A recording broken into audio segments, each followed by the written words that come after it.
and thanks for joining me today.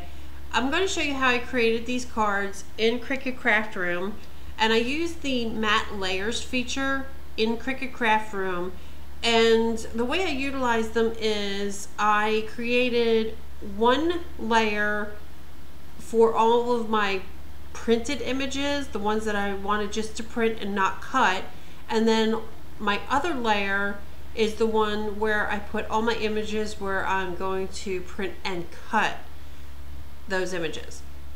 These cards are so easy to make. Once you have your layout done, basically each one of these, except for the one with the candy canes, is going to have a flat image and one image that's going to be popped up on each one of them. This card is going to have the piece in the middle, and I didn't want to just print that on here because I also ran it through my Cuttlebug before I had layered it onto my card. So this one is going to have two pieces that we're going to have to work with to complete the card. So each one of these cards is going to be an A2 size card, which is 5.5 by 4 1/4. The base card is going to be made out of crumb cake from Stampin' Up, and the layer on top of this I made a 1/4 inch smaller. So each one of these layers is going to be 5 1/4 by 4. So the first thing I started with is my red layer. Actually, the way I designed these, I selected my image and then I built everything around it. So I knew I wanted to use this Mrs. Claus cookies, which is on the icons on your cartridge, your Santa's Village cartridge. I just put that up here on my screen and I sized it, and I created the background layer to go with it, and I created the base color image. For the Elf brand Cocoa card, I also did the same thing. I knew I wanted to use this icon, and then I created my base behind it. This stripe that's going down the center of the icon there is 1 1/4 by 4, and it's the brown that matches with the image itself. This card, I just used the diamond pattern, I guess you call that argyle pattern, and the Flying Reindeer brand. Now for this one, I did create the shadow that's behind this image here, this Flying Reindeer brand, and I'm going to show you quickly how I did that. I'm going to take my image, I'm just going to pull it over here to the side of the screen, and I'm going to add it to my current layer, and I'm going to pull another one up and say current layer. And this worked out for this particular image, and I think it's because of the symmetry in the image. It's easier to size. Sometimes I tried to do these with letters that don't have shadows, and they don't always work out because of just the nature of the image itself. So I'm going to make this a little bit bigger. I'm going to come over to my colors and patterns, select my colors from the color palette on Santa's Village, and I'm going to select this green. Okay, then I'm going to take my reindeer, Flying Reindeer brand, and as you can see, that's going behind our image, and that has to do with the order in which they are put on the mat. This one I put on first, this one was second, so this one will be on top. So in order to get them in the right orientation, I'm going to select, it doesn't matter which one you do, either one. I'm going to select the Flying Reindeer brand, the one that still has the image in there, and I'm going to say bring it front, and do that as many times as you need to get that image to the front of where you need it to be. Or if I selected the green, I could always say go back. Okay, so I'm going to put this up here, and that border is a little bit too big for me. So I'm going to come out here to my edge and select my green, which will select that green layer in the back, and resize this and kind of play around with it until I get it where I like it.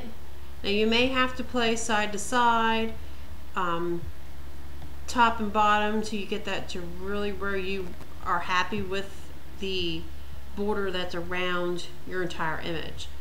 Okay, so that's what I did to create this with the shadow. Okay, I'm going to go ahead and delete this off. Now I'm going to go back to my matte layers, and as you can see I have two layers here. I have one that's called first layer, which I'm going to go ahead and rename this just so everybody can follow along. Print only. And I have a second layer, which I'm going to call this print and cut. Print and cut, if I could spell. Okay. I'm going to turn on my print and cut and leave this print only screen on as well so you can see what I'm talking about. Hopefully it's not too confusing. The flying reindeer one is basically the same image that I used here. I just copied and pasted it to a new layer. This I will talk about in a minute. I just want to get that off the screen, and this one I'm doing the same thing. Just get that off the screen for a second. Okay, so we have Santa here. I put him up on my screen or on my mat, and I brought him in and resized him and put him where I thought I was going to want him on my image or on my card, and got him all set to where I wanted him to be. And I did the same thing with Mrs. Claus. Just put her up there and then just sized her accordingly to where I knew I kind of wanted her, what looked good with the orientation. As far as this card here, I wanted to create this like strip with the little notch cut out at the bottom, and since I really didn't want to have to do this, you know, myself as far as cutting these notches in, I was going to just let the program do it for me. And I created this by taking this brown strip that's the same size this one here is for the red, and I just took a square and turned it on an angle and stuck it on there. And these are not welded together, because if I said to weld these together, it's going to cut this outline, so it's going to look like a big arrow, sort of. I set it to not to weld, so it would cut out the red and actually come down here and cut out across here, and then this square will also cut out, and then what I get left over is just this red piece with the tag at the bottom. So what I did with it afterwards is I ran it through my Cuttlebug with the snowflake embossing folder.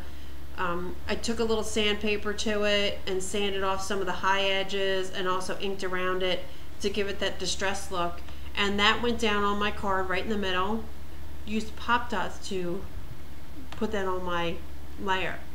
So if I turn off my print only, you'll see that I'm left with just these layers here that need to just be print and cut.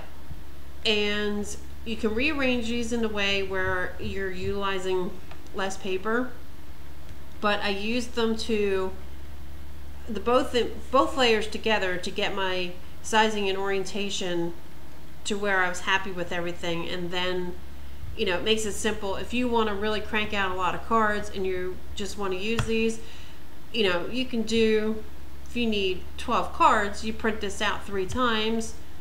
You can come over to your print and cut layer, and you can actually duplicate these and put as many of them on the screen as you can at one time and just print them all out once.